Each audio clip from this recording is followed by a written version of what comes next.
Shalom à tous, shalom à tous. Nous sommes aujourd'hui dimanche 7 septembre 2025. Dimanche, c'est le jour qui nous rappelle la mort et la résurrection de Christ Jésus. Ce matin, tu es sans doute en ligne, si tu n'es pas en présentiel avec nous. Ce que je voulais dire, c'est une vérité capitale, une vérité spirituelle.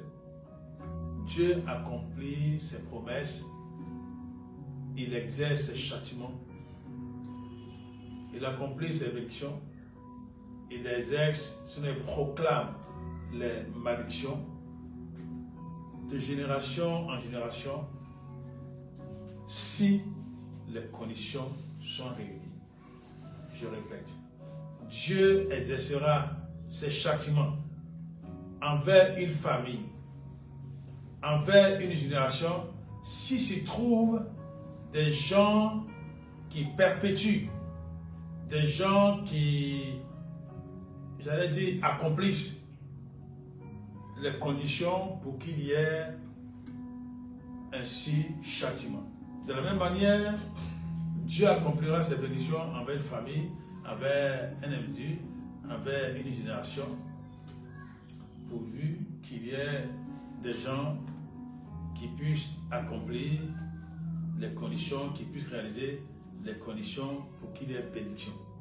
Nous allons nous appuyer sur Exode, chapitre 20, du verset 4 au verset 6. Je vous exhorte à prendre le livre d'Exode. Exode, c'est le deuxième livre de la Bible. Exode chapitre 20. Exode chapitre 20, le verset 4 au verset 6. Nous y sommes, Exode chapitre 20, 4 à 6. Verset 4, tu ne te feras pas de sculpture sacrée, ni de représentation de ce qui est en haut dans le ciel, en bas sur la terre et dans l'eau plus bas que la terre. Verset 5, tu ne te prosterneras pas devant elles et tu ne les serviras pas, car moi l'Éternel, ton Dieu, je suis un Dieu jaloux. Je punis la faute des pères sur les enfants jusqu'à la troisième et la quatrième génération de ceux qui me détestent. Il faut que nous comprenions bien ce qui est dit ici. Ce n'est pas que Dieu est là et puis il se plaît à punir les gens jusqu'à la troisième et quatrième génération.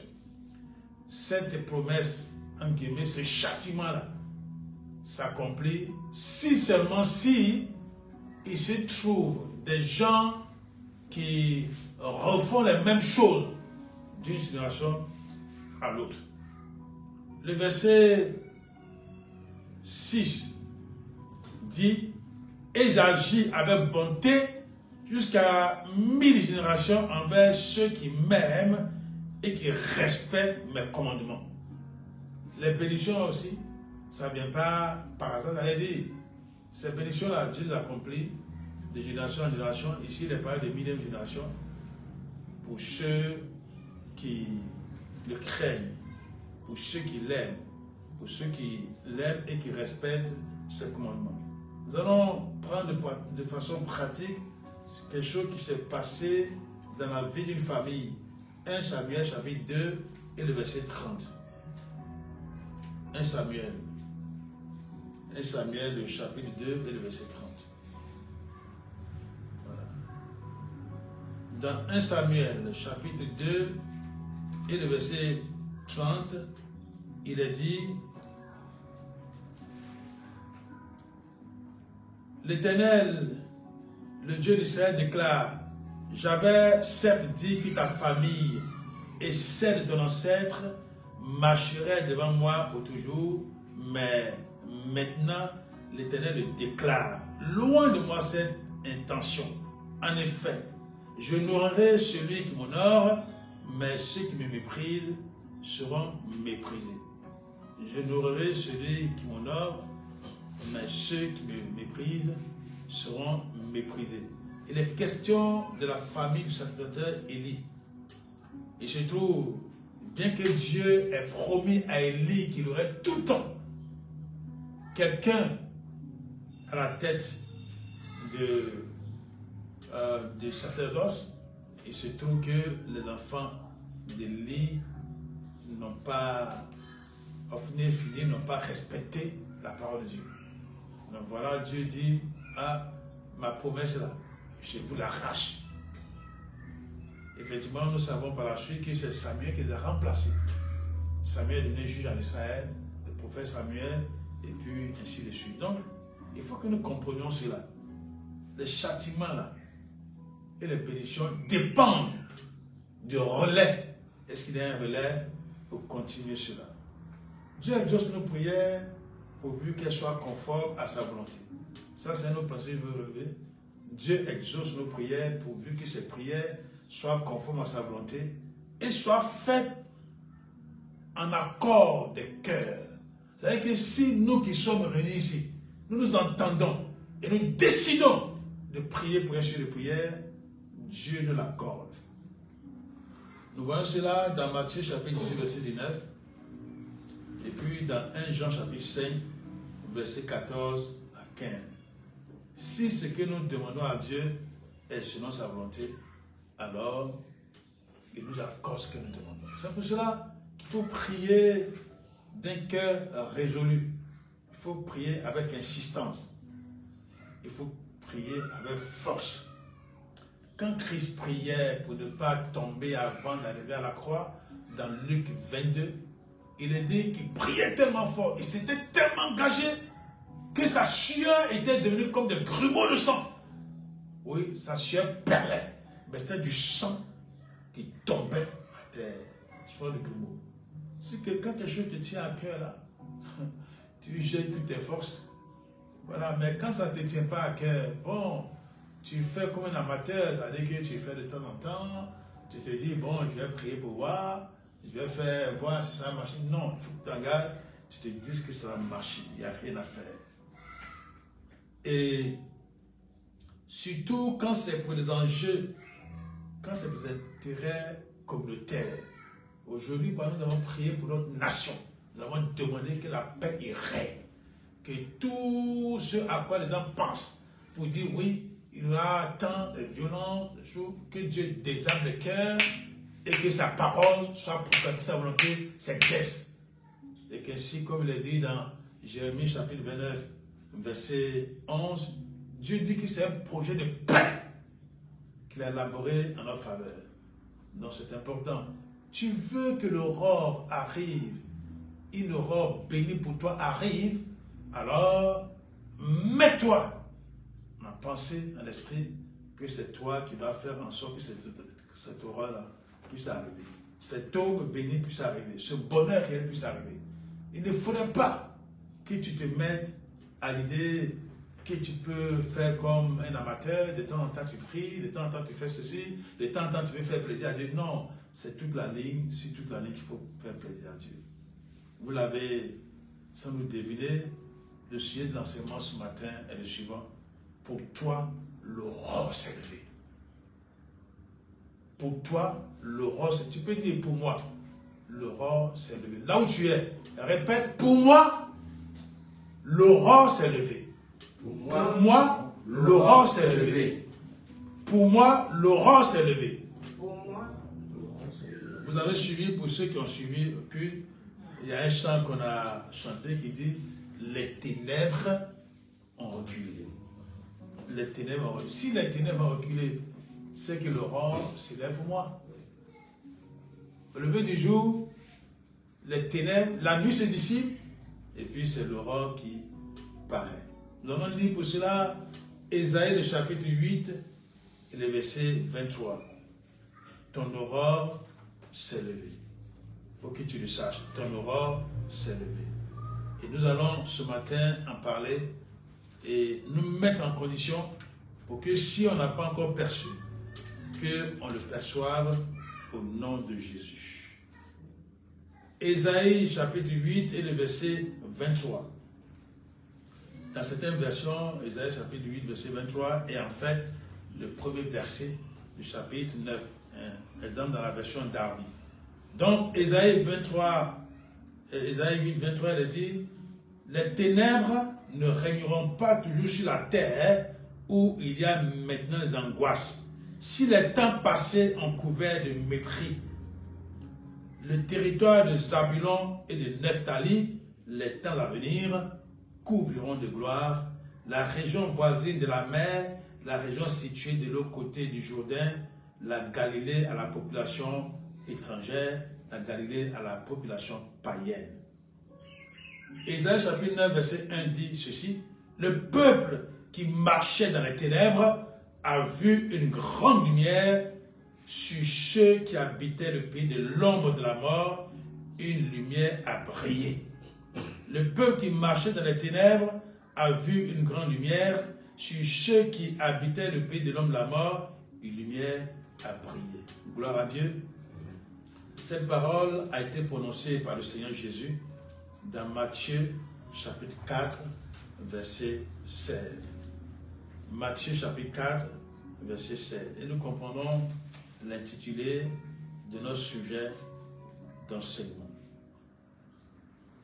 Matthieu chapitre 4, verset 16, nous allons lire à partir du verset 15. Verset 15, il dit: écoute, terre de Zabulon et terre de Nephtali, contrée voisine de la mer, pays de delà du Jourdain, ô toi, Galilée des nations païennes. La Galilée des gentils, des nations païennes, la Galilée des païens, le grec ethnos, qui a donné ethnie, désigne un peuple, une nation, un ensemble d'individus avec certaines caractéristiques. Pour les juifs, il s'agissait d'étrangers ou de non-juifs. Le contexte biblique se réfère souvent à toutes les nations. Donc ici, quand il est parlé de la nation, de la Galilée, qui est la nation, qui est la localité des nations païennes, en réalité, ce terme s'adresse à toutes les nations non juives. Donc Dieu nous a aussi introduits dans sa grâce.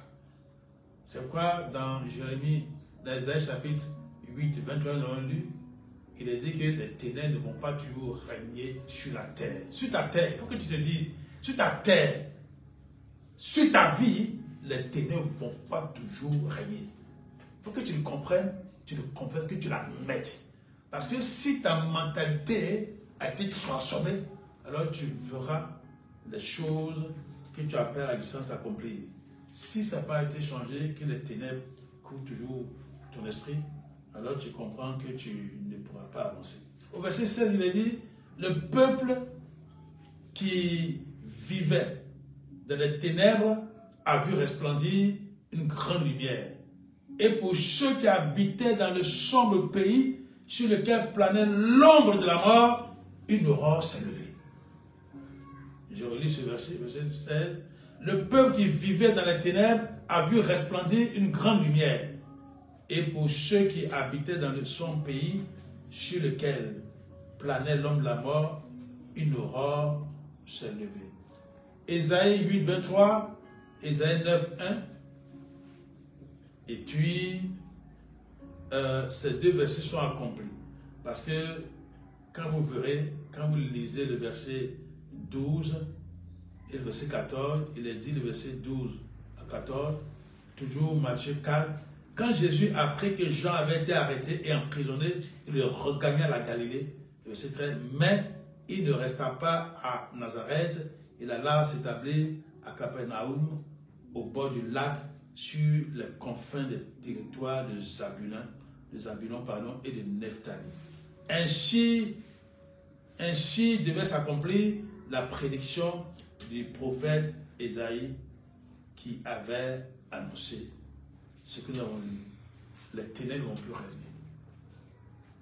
Est-ce que toi, tu admets que Jésus vient s'établir dans ta vie? Si Christ n'est pas établi dans ta vie, alors les ténèbres vont continuer. Mais si tu laisses Christ s'établir dans ta vie, alors comprends et accepte qu'une aurore s'est levée pour toi. Mais l'aurore ne vient pas n'importe comment. Il faut que tu la prépares toi-même. Il faut que tu prépares cette aurore. Nous allons lire Ésaïe, le chapitre 62, du verset 1 au verset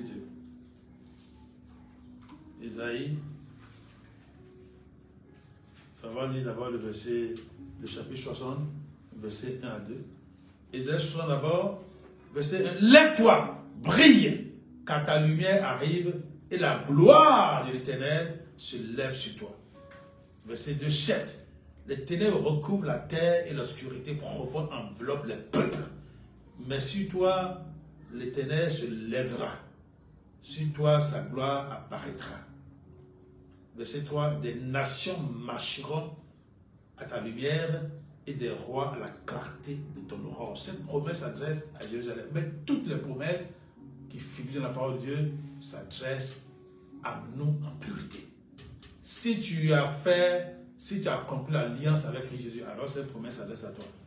C'est pourquoi ce matin je te dis de te lever et de prier parce que ta lumière arrive, ton aurore est là.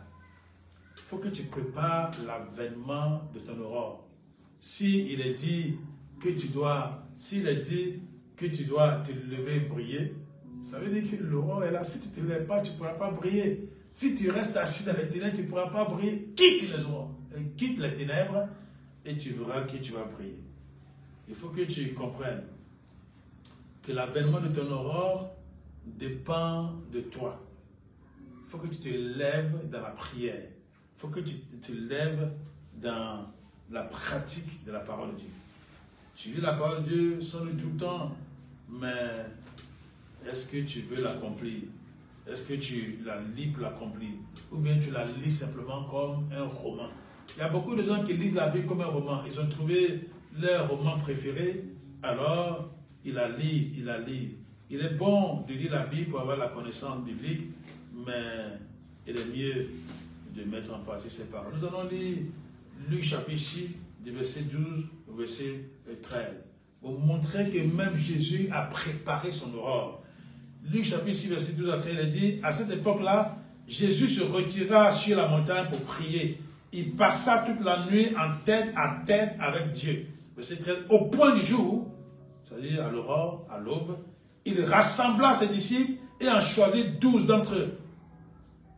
Simon, etc. Donc, Jésus devait opérer un choix qui compte. Choisir ses disciples. Mais il a fait quoi? Il a dit, il s'est levé, il s'est retiré. Et puis, sur la montagne, il a prié toute la nuit. Peut-être que toi, tu ne peux pas prier toute la nuit, qu'importe. Mais il faut que tu comprennes que c'est ce que tu feras là. C'est ça qui va permettre à ton aurore de poindre et qui fera en sorte que tu puisses être au top dans la prière pour voir l'aurore que Dieu te donne, l'aurore que Dieu ouvre pour toi s'accomplir. Dans le psaume 119, verset 147, le psalmiste dit, je devance l'aurore pour implorer ton aide.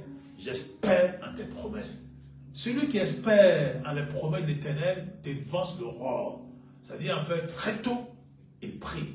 Vous savez, la plupart des visions que Dieu nous donne, la plupart des songes que Dieu nous communique, c'est à l'aurore. Ouais, c'est au petit matin. C'est vrai qu'on peut recevoir ça la nuit ou autre, mais très souvent, c'est au petit matin que Dieu nous communique ces choses. Parce que lorsque nous devançons l'aurore pour prier, l'Esprit de Dieu nous permet de détruire tous les projets que les suppôts de l'ennemi ont eu à élaborer toute la nuit durant. Oui, parce que les suppôts de l'ennemi, c'est la nuit qu'ils élaborent leur projet d'attaque, leur plan d'attaque, c'est la nuit qu'ils le font. Donc si tu te mets à prier à l'aurore, tu ne fais que détruire tous ces projets-là par la puissance de la croix et par la puissance du Saint-Esprit. Donc, tu comprends qu'il faut dévancer l'aurore. Dans Marc 1,35, il est dit, vers le matin, alors qu'il faisait encore très sombre, Jésus se leva et sortit pour aller dans un endroit désert où il pria. On ne te demande pas d'aller chercher un désert, non, mais ton désert, c'est là où tu es seul, c'est là où tu peux tête à tête prier avec Dieu dans ta chambre ou que ce soit. En tout cas, trouve un endroit où tu puisses être en tête à tête avec Dieu. Nous sommes appelés à imiter le modèle divin. Or, c'est ce que Christ a fait. Il faut faire en sorte que les ténèbres reculent en ta faveur. Oui, il faut que tu le fasses. Que les ténèbres reculent en ta faveur. lorsque ton horreur arrive et que les ténèbres reculent, tu pourras chanter Luc chapitre 6, verset 12. Gloire à Dieu au plus haut des cieux et sur la terre, paix à ceux que Dieu aime. Gloire à Dieu au plus haut des cieux et sur la terre, paix à ceux que Dieu aime. Ça, c'est la version parole de vie.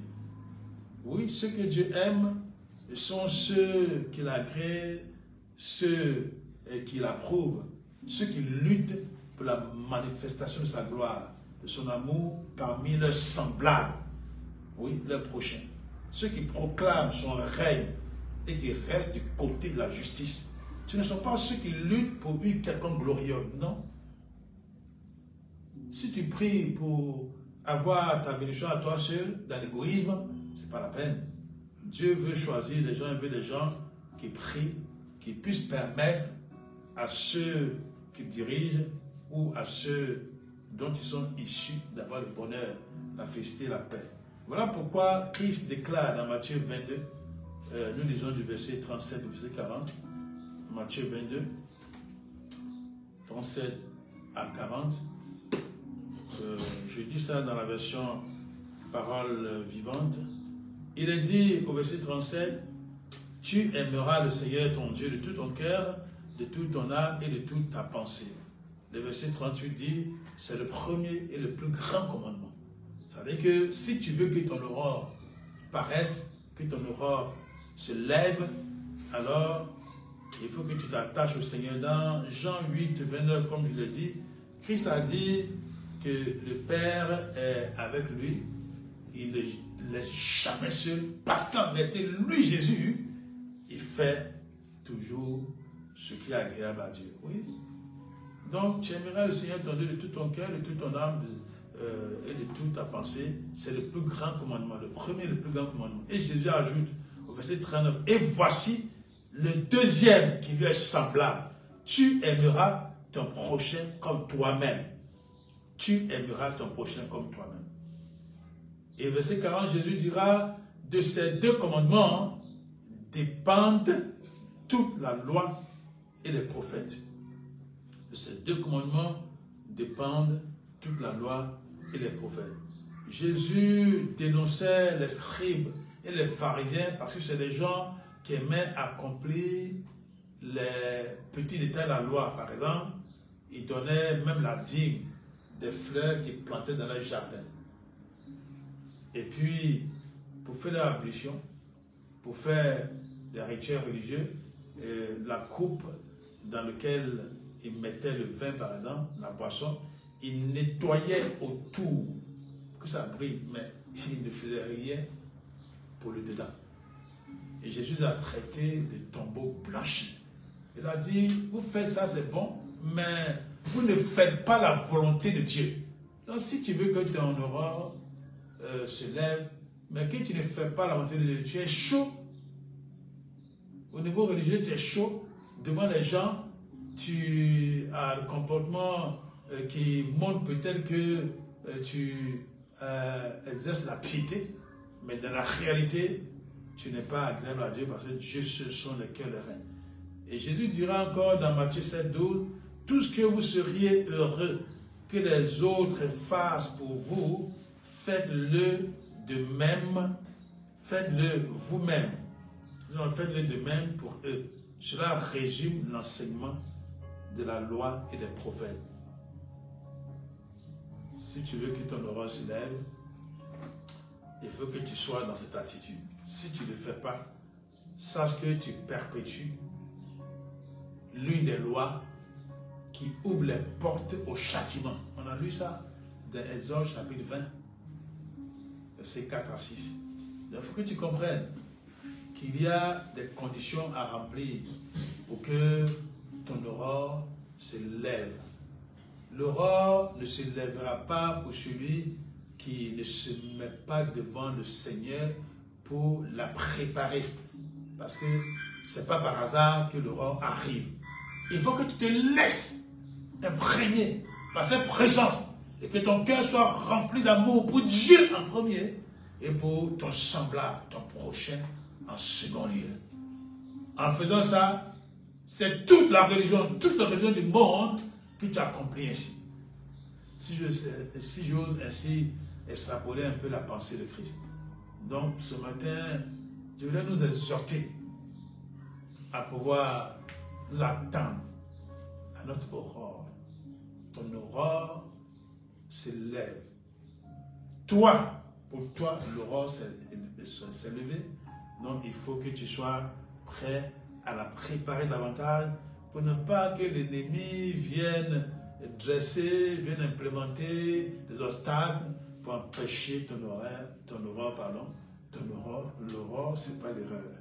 Ton aurore de briller. Comme on a lu dans Isaïe 60, lève-toi et brille. Lève-toi dans la prière. Lève-toi et laisse le Seigneur agir dans ton cœur, t'entraîner. Quelqu'un disait,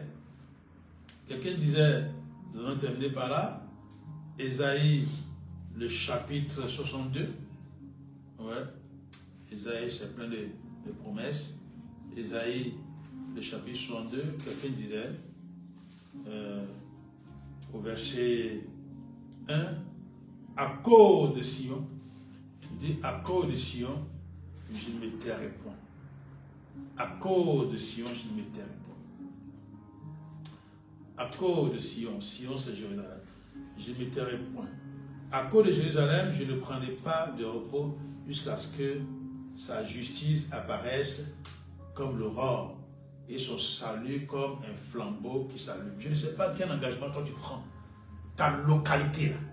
Si tu veux que la joie du Seigneur y brille, si tu veux que dans ta localité, le règne de Dieu y soit, si tu veux que dans ta localité, il y ait le bonheur dans ta nation, il faut que tu te lèves dans la prière, que tu n'oublies pas ta nation. Tu as sans doute égrené des prières. Tu as prié pour toi-même, pour tes affaires, pour ton bonheur, pour ton mariage, pour ceci, cela. La Bible dit, c'est écrit qu'il est dit dans Matthieu 6, 33, cherchez premièrement le règne de Dieu et sa justice, et toutes les autres choses seront données par-dessus tout. Il faut que tu puisses comprendre cela et chercher véritablement que la grâce de Dieu soit le partage aussi de ceux qui t'entourent, de ton entourage. Il ne faut pas que tu oublies ta localité. Il faut que tu sois prêt à prier pour ta localité. Si je t'oublie, ma localité, tu mets non à ta localité. Si je t'oublie, alors peut-être des choses passent. Ça veut dire, on dit ça parce qu'on prend un engagement ferme.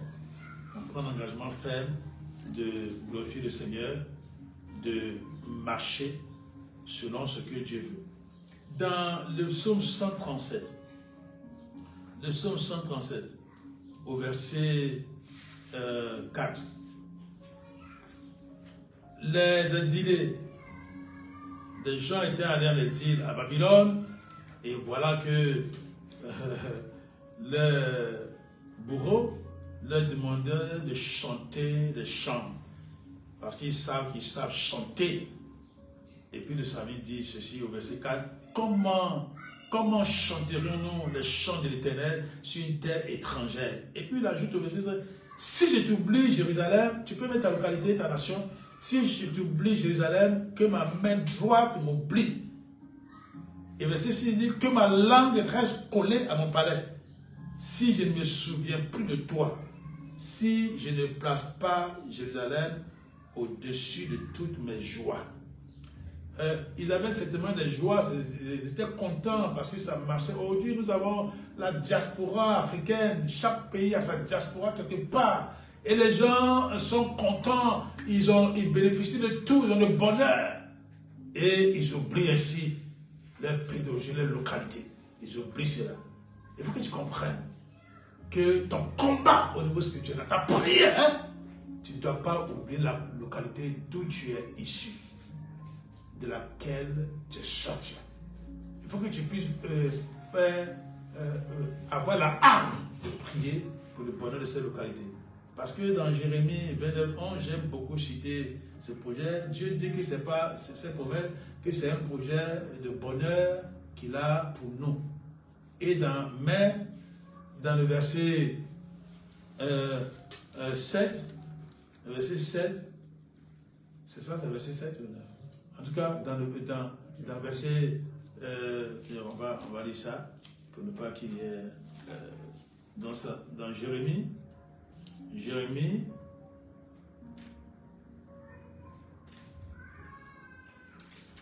voilà, j'y suis, Jérémie, chapitre 29, verset 11, moi, l'Éternel, je connais les projets que je forme pour vous, projets de paix et non de malheur, afin de vous donner l'avenir et de l'espérance. Et au verset 7, il dit, recherchez le bien-être de la ville où je vous ai exilé et intercédé auprès de l'Éternel en sa faveur, parce que votre propre bien-être est lié au bien, au sien. Ça veut dire que ton rôle, ça dépend de l'aurore de l'endroit où tu vis. Donc ça c'est pour les exilés à Babylone, mais cette même promesse est pour nous, c'est-à-dire là où nous sommes là. Si nous voulons que notre propre aurore paraisse, notre propre paix paraisse, notre propre bonheur paraisse, il faut que nous prions aussi pour le bonheur, pour l'aurore de nos localités. Il faut que nous prions pour la paix, pour la joie, pour le bonheur de la nation où nous sommes, pour le pays où nous sommes. Que le Seigneur puisse désarmer, détruire tout ce qui peut embraser notre localité. C'est dans cette option, dans cette optique qu'il faut aller, dans cette perspective qu'il faut prier. Mais il ne faut pas être là pour peser, pour ses propres intérêts. Bon, moi, s'il y a telle chose, je cherche à l'abri parce que j'ai temps pour me protéger. Non. Akab pensait être protégé. Il allait à la guerre alors que Dieu lui a dit de ne pas y aller. Dans la guerre, il s'est déguisé. Personne ne le connaissait. Mais Dieu, dans sa providence, la Bible dit que les 7 yeux de l'Éternel, les 7 yeux de l'Éternel se promènent sur la terre pour soutenir les gens. Même si tu étais déguisé, même si tu étais camouflé, Dieu qui est tout puissant et qui sait toutes choses et qui conduit le monde et permettra que tu sois atteint. Akab a été atteint par une flèche décrochée, j'allais dire, par hasard par quelqu'un. Il a été mortellement atteint et il est mort. Vous comprenez? Donc, tu as intérêt à prier pour la nation, à agir pour la nation, à tout faire pour la nation où tu es, pour la famille où tu es, pour la localité où tu es. Il ne faut pas penser que tu vas t'en sortir et que ce sont les autres qui seront atteints. Non, nous tous nous sommes engagés. Et c'est ce que Dieu nous dit. Relis Jérémie 29, 7 et 11 et tu comprendras. Ton aurore s'est levée, mais l'aurore qui s'est levée ne sera pleinement réalisée que si toi, tu te mets dans les conditions requises par Dieu. Si tu te mets dans les conditions où le malheur doit sévir, toi-même tu l'auras cherché. Que la gloire de l'Éternel se réalise en notre faveur et que la parole de Dieu nous aide à mieux comprendre ce qu'il faut faire. Au nom de Jésus. Amen.